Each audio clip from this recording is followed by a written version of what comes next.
Morning, bore da. This little video, it's not literally a soapbox, but hopefully it's an educational piece about the Carneddau mountain ponies. Yesterday afternoon, we were up collecting some windberries, you call them, llys, we call them in Welsh. And my wife was with me and my daughter, and we came across a dead pony. And that pony had died sometime, I would say, either in the spring or last few months. It's not been there a major long time. Now the Carneddau ponies roam on these mountains behind us here, which are 27,000 acres, which is the biggest open piece of mountain in England and Wales. And the mountain is owned by Her Majesty the Queen, Crown Land, and the other side is owned by the National Trust.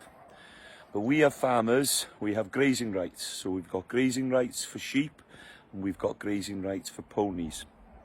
These ponies have been running up here semi-feral since the Celtic time. So yeah, they are very, very ancient and very old and part of Welsh living history. There's about 220 breeding mares left in the world, and they're up here. And as I said, they run semi-feral, so we gather them once a year and bring them off the mountain, take some of the male foals, take some of the older mares, and anything that doesn't look too healthy or too happy and is not going to survive a winter. And we do gather them in the end of October, beginning of November. We have a management agreement with the National Resources Wales, and there is 7 families within the village of Llanfyfechan here that are custodians of these ponies and watch after them.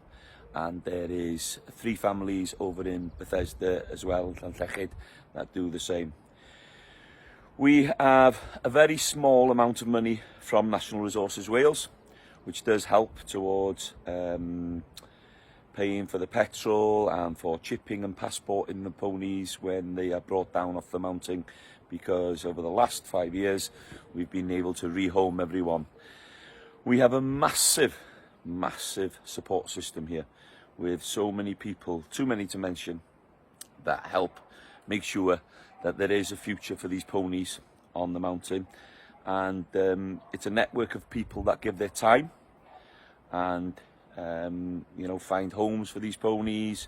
If there's anything ill, we work with a charity in Liverpool that we're able to rehome them there. I think we've taken about 6 or 7, and maybe a bit more, ponies and foals off the hill this year because they weren't well enough. But you have to remember, it's nature, and in life there is death. Now, there was quite a few comments and saying, how we hadn't found this pony and things. We do come across quite a few dead ones up there. And it's like, searching every single day. If we were up there, if we lived with them, they would still die. And for me, when I see a dead pony like that, it's not sadness. It is happiness, because that animal's lived all its life naturally on that mountain and died a natural death, as long as it's not suffering. And I have been up there, to put them down if they've broken a leg. We had one with a back problem this year. There was nothing we could do, only to put them down. Young stallions will be fighting. Older mares might fall into a pothole and break their legs. These things happen. So as long as they're not suffering, and we put them down in a respectable and quick manner, that's what it's all about. I'd love to share this story so many people can understand how important these ponies are for the natural balance on the mountain. They graze differently to sheep. They're up there all the year round. They only come off for one day for the gathering, but people don't really understand how important they are. We've got a very rare bird over here, which is the chough. And the chough have a symbiotic relationship with these ponies. These ponies are not wormed, and they're very, very organic. So when they're grazing, what comes out of the back end is the poo, of course, and that attracts invertebrate, and that invertebrate attracts the chuff. So that's the circle of life.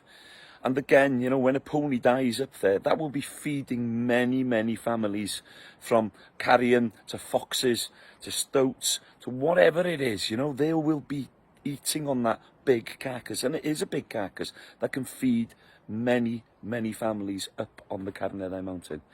Anyway, I hope that helps you a little bit.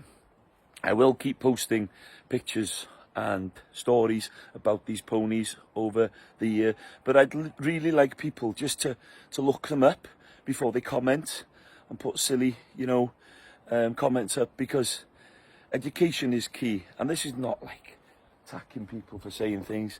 This is just think before you put something down. Really have an understanding of what these ponies are and what people are giving to make sure that they carry on surviving up here. We have to help them.